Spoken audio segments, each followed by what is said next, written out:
Have you ever wonder a setback and say, as a leader, as a person, like I really wanted to have this responsibility.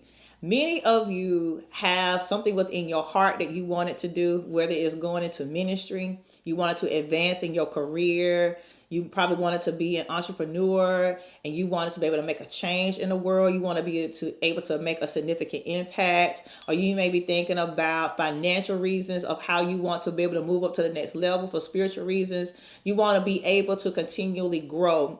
And the thing about us as leaders is just within us. So you may not have actually the quote unquote title, but you have something that you are doing some form of impact into the world. So what we fail to realize is that once we go into that place of leadership, it also comes with greater responsibility. It comes with you being noticed more. It comes with people that's going to pull on you a little more. It comes with a sacrifice, because many people sacrifice time away from family. They sacrifice a lot of time that they could spend doing other things, but they are doing an impact to others' lives. They're sacrificing meetings and planning and all those things because they're wanting to do some form of impact. But I want to bring out these statistics because these are important to discuss. First and foremost, from the staffing industry analysis, they found that leadership burnout increased to 56% from 52% in 2023. And also the DDI Global Leadership Forecast also indicated that 10% of more leaders reported feeling more burned out than in 2020. 2020 did a major shift on how people view their lives. I know even for within the therapy space, providing mental health services, many people realized a lot of things that were going on in their lives. Many marriages realized that they were on the shambles and they were at a place they're about to be able to be at a point of divorce.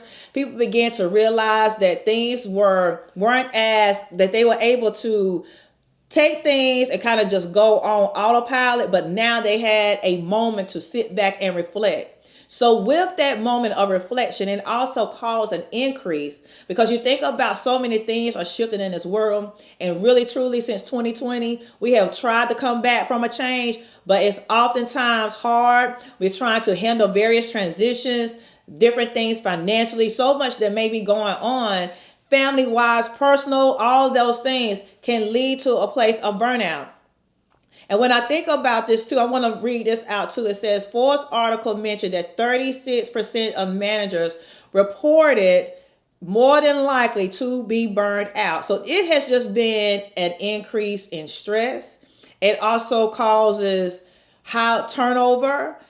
It can lead to workplace challenges, because if you are a leader, what you do is you set the tone in your home, you set the tone on your position, you set the tone for your team, you set the tone in the office, you set the tone even on the Zoom meetings. And so whenever people are many times dealing with organizational challenges, it can bring in different things, different factors that can cause burnout. You think about us dealing with the various inflation prices that's going on. You think about the tariffs. Many people are being laid off. So many things that people are having to pick up to do extra because many people have been laid off. So they have these responsibilities, and then you have so many people that's dealing with so much pressure. And so what we fail to realize is that as a leader, that when we are at that place and our cups are fully empty, but we're still trying to pour out, that it impacts the work environment. It impacts your team effectiveness. It always, always, always be at a place wherein we do not truly understand that burnout is that serious. We truly do not fully understand that burnout has so many things that when we get to that place of burnout, it not just affects you, but it affects others around you as well. It affects those that you interact with on your job, those you interact in the community. All of those things can become factors, even within your home, that you may be operating at your best, you feel like, at work, and you're trying to do everything, but then you get home, you're more irritable, you're not able to be as present because you have so much on your mind. You may be a single person and you might be trying to navigate single life and you're feeling alone, you're feeling more stressed out. You not really want to go on a dating scene. You're not really wanting to do anything. As you know, you're being married. You're not being as interactive with your spouse. Different things can happen. Not wanting to be as intimate. Not wanting to be able to have that connection as deep. So many things can become so distant for you. And then sometimes people turn to other things that they look to be able to cope. Through alcohol, so many things that they look at, videos, or just going on social media and just going for hours and hours and hours to try to take their mind off. But what we have to truly understand is that we have to be leaders that lead well. We have to be leaders that choose to say, okay, not only am I going to lead well, but I am going to set an atmosphere of leading well. I'm going to set the atmosphere and not feel like I have to continually go on pushing forward. And sometimes many people feel like, well, you don't understand. You know, I got this high pressure job. Thank you, Dr. Michelle. Thank you for this session today. Thank you for all those things. But you don't understand. I just want to tell you, you're never too busy to take care of yourself, because either one thing is going to happen. Either you're going to take care of yourself proactively, or you're going to be taking care of yourself reactively. That means that you may have some relationship issues that's going to suffer because of this. You're going to have probably some health issues that's going to suffer. When they talk about heart disease, high blood pressure, stroke, all those things that people deal with, headaches, all those things that sometimes are stress related, that either I'm going to be able to deal with this thing proactively and begin to start taking care of myself, I'm going to have to deal with it on the back end. And we as leaders know that we want to always be at the front of everything. So when we're talking about leading well is setting that precedence and being that true example for your team, for your family members, for those you have contact with, those in your church, to say, hey, listen, when I talk about leading well, that means that, hey, I'm setting boundaries. Number one, I'm setting boundaries. I am going to set boundaries for success. So what does success look like for you? You have to sometimes take a moment. I just want to talk a little bit about, from the Clarity Code framework, on the first thing is to connect with your inner self. You have to have a moment of connection and setting those boundaries of success. So what does success look like for you? What is it that I begin to have these inner values within myself, that I begin to start thinking that it is okay, that I need to do this, that I need to stay, constantly going? What was it ingrained in me? Was I taught that you need to work hard? Was I taught that you were lazy if you did X, Y, Z? What was talked about in the work culture, in the church culture? Was I just taught to just pray and just let it go away? Was I just taught, in the work environment, that you just work, that you're taking your break, you're eating your food at lunch? I have to connect with my inner self and start addressing the root as to why I operate the way that I do. So then I can begin to start setting up the necessary boundaries for success.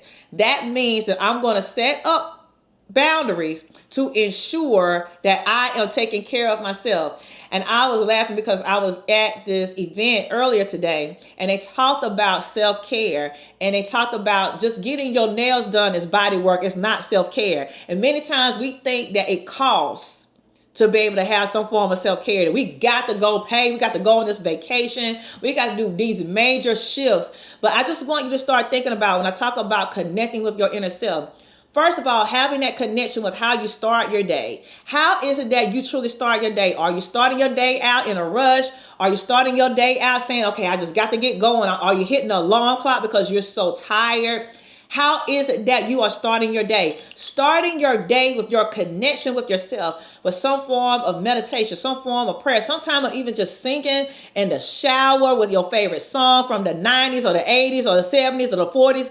Like taking that moment to have that connection with that inner you. What am I like today? I need to command my day. I need to command that my day is going to be successful. I need to start prepping myself up for all the fires that I got to put out for the day. I can't just get up and just go into a rush. You think about if you just got up and just went to work, or you just got up and just went out to the store and did not do anything to fix yourself up, then how would you really look?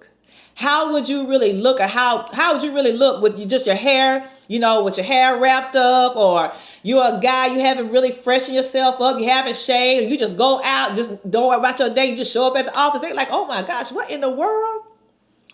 But this is how we have to do to prepare ourselves mentally, spiritually, that we have to have a moment of preparation and connecting with ourselves.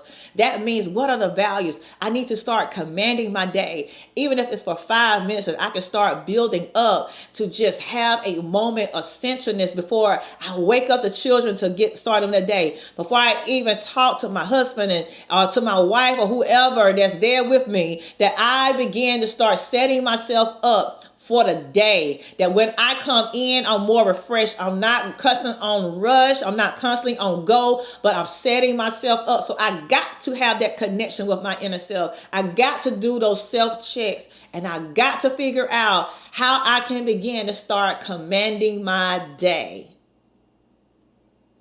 So I just want to encourage you, if you are a leader, start looking for the signs within yourself. Start looking at how I can lead well. And it might not be at a place of burnout yet, but please know that if you continue on the trajectory of just constantly on go, then the gas will eventually go out, and you want to be at a place where you're leading well. You want to be leading people day to day, even in your home. You want to be able to lead well. You want to be able to show up the best version of yourself. And what does that look like for you? And even on those days that you do not feel as strong, that you have that connection and a self-check within yourself, and ensuring that you do those things. Even if it's throughout the day, to have those moments of connection, just taking a time away from the computer and saying, okay, for every 2 hours, I am going to take a moment away. I'm going to take a moment to step outside because I need to have some form of connection. I will not eat my food at the desk. I'm going to take everything in. I'm going to look around the room and look at the paintings on the wall. I'm going to take a moment to enjoy my meal and have a moment to get reconnected.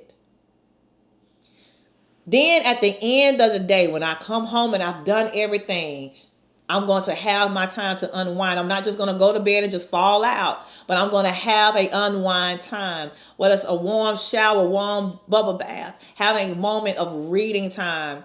I'm going to take that moment to reconnect with myself again and reflect upon my day and think about where I have been. What did I do successful? Celebrate those small things that I did today and celebrate those things, and then begin to start thinking, okay, well, what were some things that maybe I had that I maybe could have done better? And then just having a moment of reflection and forgiving yourself, but allowing yourself to have that connection again.